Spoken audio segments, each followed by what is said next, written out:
Hi, I'm Jennet Ingle, the 5 Minute Reedmaker.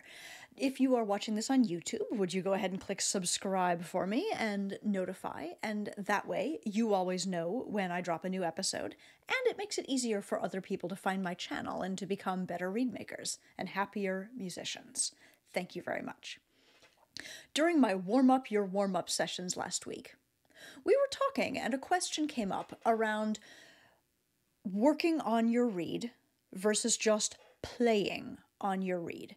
And these were 20 to 30 minute little warm-up periods, right? So it wasn't like you can just pull out a reed and play it for a minute and be like, okay, that reed is fine. Like 20 to 30 minutes is kind of a long time to be playing the oboe, and a warm-up period that incorporates a lot of different things, long tones, scales or arpeggios, sight reading, some duet and ensemble playing.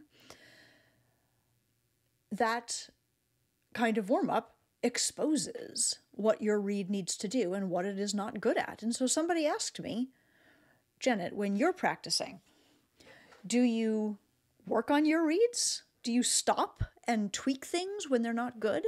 Or how do you balance reed making with practicing? And I thought that was a great question. Here's the thing.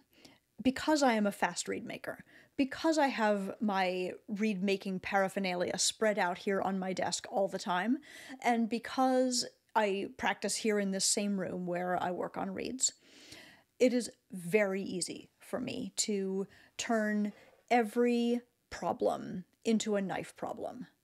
Like, oh, that didn't quite respond. Better scrape some of the sides and corners. Oh, I'm feeling really uncomfortable when I try to sustain a long tone. Better scrape in the heart. Oh, my reed is flat and too open, etc., etc. And that is a thing, right? Like it's nicer to have a reed that feels really good when you're practicing.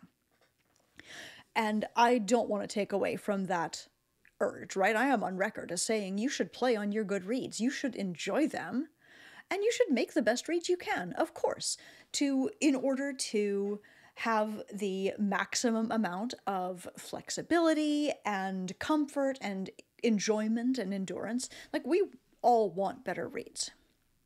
But here's why I am also on record as saying, let's not finish the reed all the way during your reed making process. Let's just play the reed a little bit. And by this I mean, of course, like I get to a day three plus reed, and the reed crows a C, and it's less than 71 millimeters, and it plays on the oboe comfortably, and I've checked it just, briefly by playing actual music on it.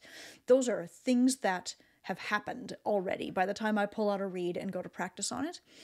But that doesn't mean that new day 3 plus reed is actually ready for me to take into the orchestra. As soon as I am wanting a reed to play in public with, I need that reed to be more finished. I need that reed to be more comfortable. I need to be able to know that I can enter at any register and any dynamic, that I can release with control, that I can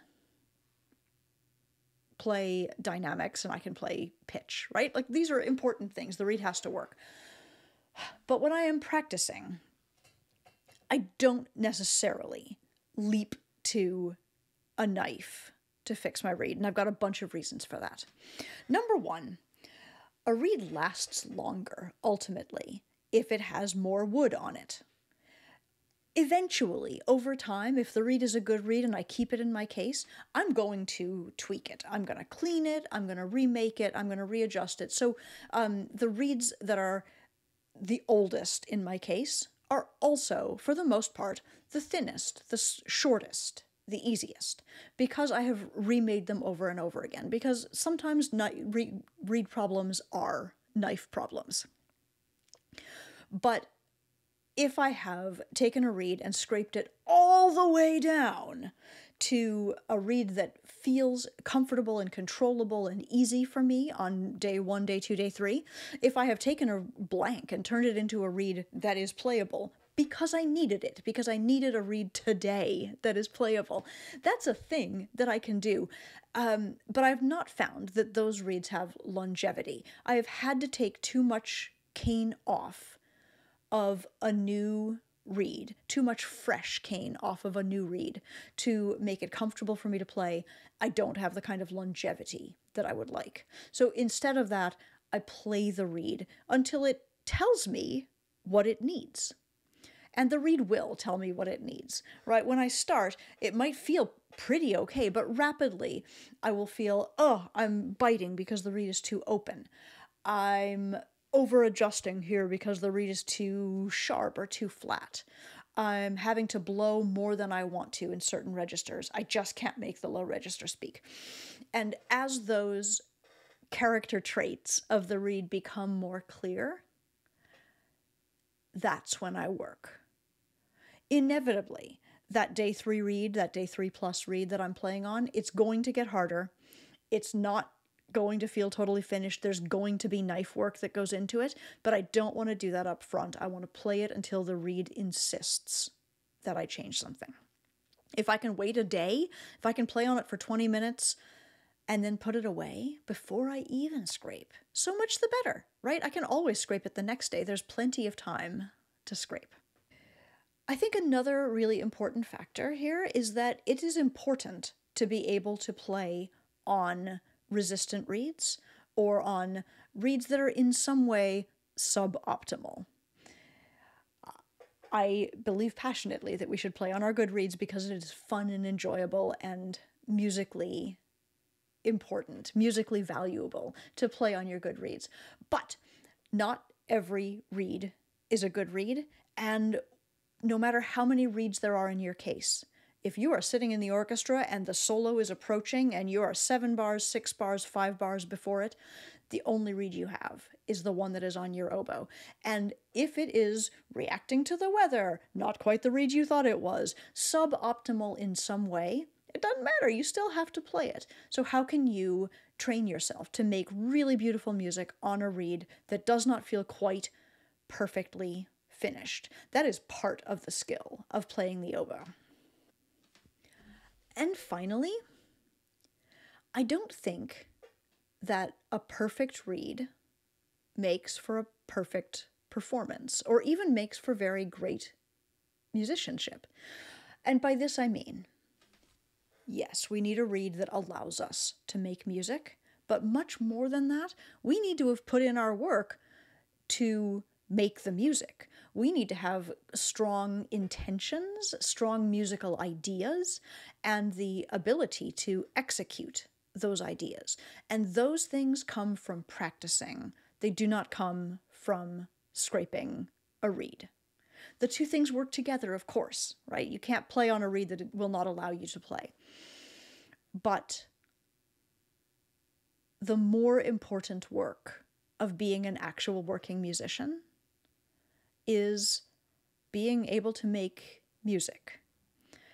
And so I propose to you that reedmaking time is reedmaking time, and you do the work of taking a blank to a day 1, taking a day 1 to a day 2, finishing a reed and even noodling on it a little bit at your desk to figure out what it needs. That happens at your reedmaking desk. But once you stand up to practice, or move your chair slightly to practice, once you begin to actually play music, try to stay on your new reed just a little longer than you want to before you scrape. Because I think in that way, you'll know what you have, you'll know what you need to do, your reed will have greater resilience for the long haul, and you will be training yourself to be able to play on anything. And that's important. I hope that this has been helpful. This has been a 5-minute Reedmaker lecture in this case. You can follow these short videos here on YouTube. You can subscribe if you wish. I hope you will.